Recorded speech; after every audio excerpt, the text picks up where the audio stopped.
In 1596, Europe faced its darkest hour. War elephants thundered across Hungarian plains as the Ottoman Empire turned defeat into victory. How did a crumbling army snatch triumph from the jaws of disaster? Hello, everyone. Today we are back in Hungary to look at one of the least known but most dramatic battles of the Ottoman Habsburg Wars. What happened here was nothing less than astounding. A collapsing Ottoman army snatched victory from the jaws of defeat, and in doing so, they executed a brilliant piece of generalship and one of history's greatest charges. So join us as we examine how the armies of two empires clashed, how fortune shifted in a heartbeat, and why this has been called the Turkish miracle. So for our first segment, let's take a look at the background and causes leading up to this battle. It is important to understand the context in which this conflict took place in order to fully appreciate the significance of the events that unfolded. Why did Kerestes happen? The Ottomans wanted to secure Hungary as a buffer against Europe, while the Habsburgs aimed to reclaim lost territories. Hidden motives? Mehmed III, an untested sultan, needed a victory to prove his worth. The stage was set for a clash that would echo through history. The year is 1596.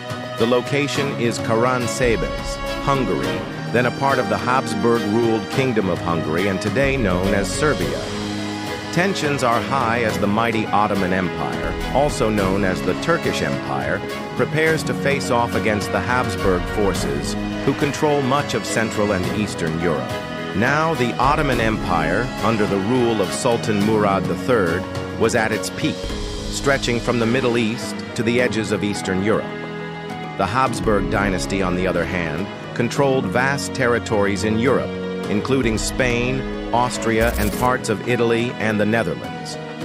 These two powers had been clashing for decades over control of Hungary.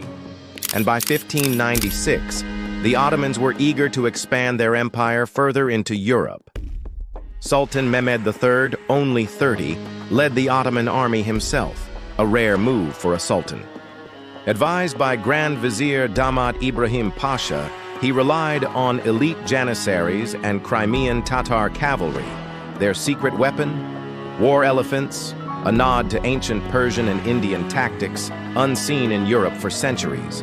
Facing them were Archduke Maximilian III of Austria, a seasoned commander, and Prince Sigismund Bathory of Transylvania, a fiery young noble. Their army of 55,000 included Austrians, Germans, Hungarians, and mercenaries from across Europe. Heroes or villains? To the Ottomans, Maximilian was a Christian invader. To Europe, he was a defender of the faith. As usual, mercenaries from all over Europe were gathered against the lone Muslim Ottoman Empire, Sultan Mehmed III. Then there's the small matter of a little place called Karansebes. The city was a vital strategic point, and whoever controlled it would have a major advantage over the other. And so, when Murad III decided to launch a new campaign into Hungary, his armies descended on Karansebes in hopes of capturing it. But this wasn't just about one city. It was about sending a message to Europe. The Ottomans wanted to show that they were a force to be reckoned with, and that they weren't afraid to take on the mighty Habsburgs. As the Ottoman army approached, the Habsburg forces, led by the experienced General Balthazar von Eperjesi, hastily prepared for battle. They knew that they were outnumbered and outgunned, but they were determined to defend their homeland to the last man. And so when the Ottoman troops arrived, the stage was set for an epic clash of civilizations. For our next segment, let's explore the timeline of events during the battle. We'll witness the ebb and flow of the battle, highlighting the key moments that led to the ultimate showdown. For 2 days, October 25th, 26th, the battle raged. Ottoman tactics relied on speed and numbers, with Tatar cavalry harassing the flanks. The Habsburgs used early firearms and disciplined formations, their heavy armor suited for the muddy terrain. But the Ottomans' elephants, though few, sowed panic among European ranks, a cultural shock from Eastern warfare.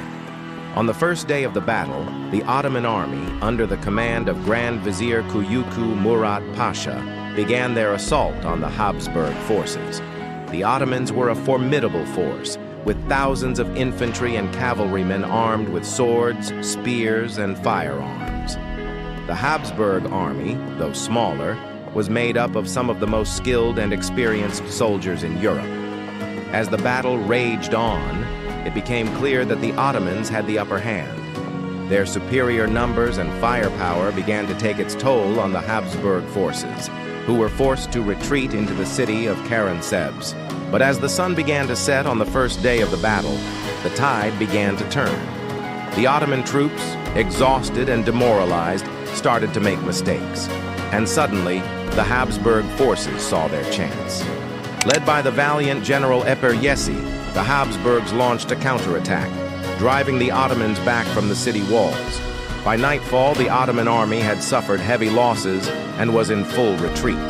The Habsburg forces, energized by their victory, pursued them relentlessly, hoping to deliver a final blow before the end of the day. But as the two armies clashed in the darkness, something unexpected happened. The Ottoman cavalry, led by the cunning Segalazad Yusuf Sinan Pasha, launched a surprise attack, routing the Habsburg forces and forcing them to flee. By the end of the second day, the Ottoman army had won a decisive victory, inflicting heavy casualties on the Habsburg forces. The Battle of Karansebes had turned out to be one of the most epic clashes in history. By day 2, the Ottomans seemed doomed. Habsburg forces broke through, storming the Ottoman camp and seizing gold and treasures. Victory was in their grasp until greed betrayed them. As Christian soldiers looted, Ottoman camp followers, cooks, grooms, even tent makers fought back with spoons, axes, and hammers. The cries of "The enemy is fleeing!" rallied the Ottoman troops. With a final artillery barrage and a daring cavalry charge led by Segalazad Yusuf Sinan Pasha, they outflanked the disorganized Habsburgs, turning near defeat into a rout. This was the moment the Sultan's shadow fell darkest. Now, let's discuss the turning points of the battle. These moments proved pivotal in shaping the outcome of the conflict and offer valuable insights into the strategies and decisions that influence the course of history. The first turning point of the battle came on the first day of the fighting, when the Ottoman army, despite its numerical superiority, failed to capture the strategically important city of Karansebes. This indecisiveness allowed the Habsburg forces to regroup and prepare a strong defense, setting the stage for a more even contest. The second turning point arrived unexpectedly on the second day, as the Ottoman troops, fatigued and demoralized, began to falter in their attacks. This lapse in their performance opened the door for the Habsburg forces to launch a successful counterattack, driving the Ottomans from the city walls and giving the impression of an imminent Habsburg victory. However, the third and perhaps most significant turning point came when the Ottoman cavalry executed a daring surprise attack, routing the Habsburg forces and securing an overwhelming victory for the Ottomans. This bold move not only reversed the fortune of the battle, but also demonstrated the strategic brilliance and adaptability of the Ottoman military leadership. This decisive moment showcases how quickly the situation could change in warfare and how a well-executed maneuver can turn the tide of battle decisively. To better understand the outcome and consequences of this battle, we will address the following questions. What were the immediate consequences of the battle? How did the battle impact the broader conflict between the Ottoman and Habsburg empires? And what was the legacy and historical impact of the battle? The battle ended in a decisive Ottoman victory, shattering Habsburg hopes of stemming the Ottoman advance in Europe. This victory was a major propaganda coup for the Ottomans, portraying them as the superior force in Europe and enhancing their prestige among Muslims. The battle also resulted in severe losses for the Habsburgs, weakening their ability to resist further Ottoman expansion into Hungary. Despite this, the Habsburgs continued to resist the Ottomans in Hungary for years, but never again did they come so close to defeating the Ottomans as they had at the Battle of Karansebes.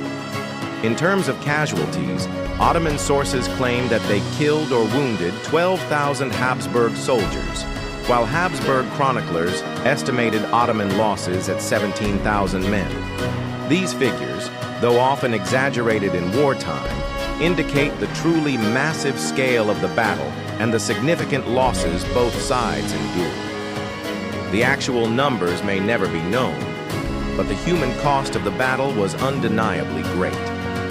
Furthermore, the aftermath of the battle saw the Ottomans impose a harsh peace on the Habsburgs, forcing them to cede territory and pay war reparations.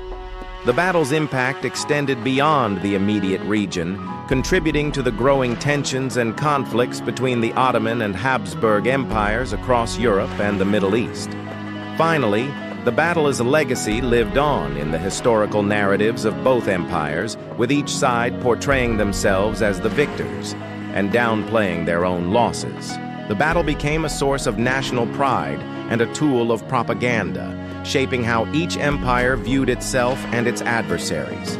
Moreover, the Battle of Karansebes stands as a testament to the military prowess of both the Ottoman and Habsburg armies, showcasing the strengths and weaknesses of each. The Ottomans demonstrated their mastery of logistics and their ability to wage war on multiple fronts, while the Habsburgs displayed remarkable tenacity and fighting spirit despite being outnumbered. Overall, the Battle of Karansebes was a pivotal moment in the long conflict between the Ottoman and Habsburg empires. Its outcome not only had immediate consequences for the region, but also contributed to the broader power struggles and rivalries that would define European history for centuries to come. The bravery, strategies, and sacrifices of both sides ensure that the battle remains a fascinating and important event in military history. And with that, we've reached the conclusion of our journey through time to witness the Battle of Karansebes. Remember, if you found this experience educational and entertaining, please consider liking this video to stay updated with all our historical tales. Your support means the world to us. Thanks for joining us on this journey through time. Until next time, keep exploring the past and igniting your imagination.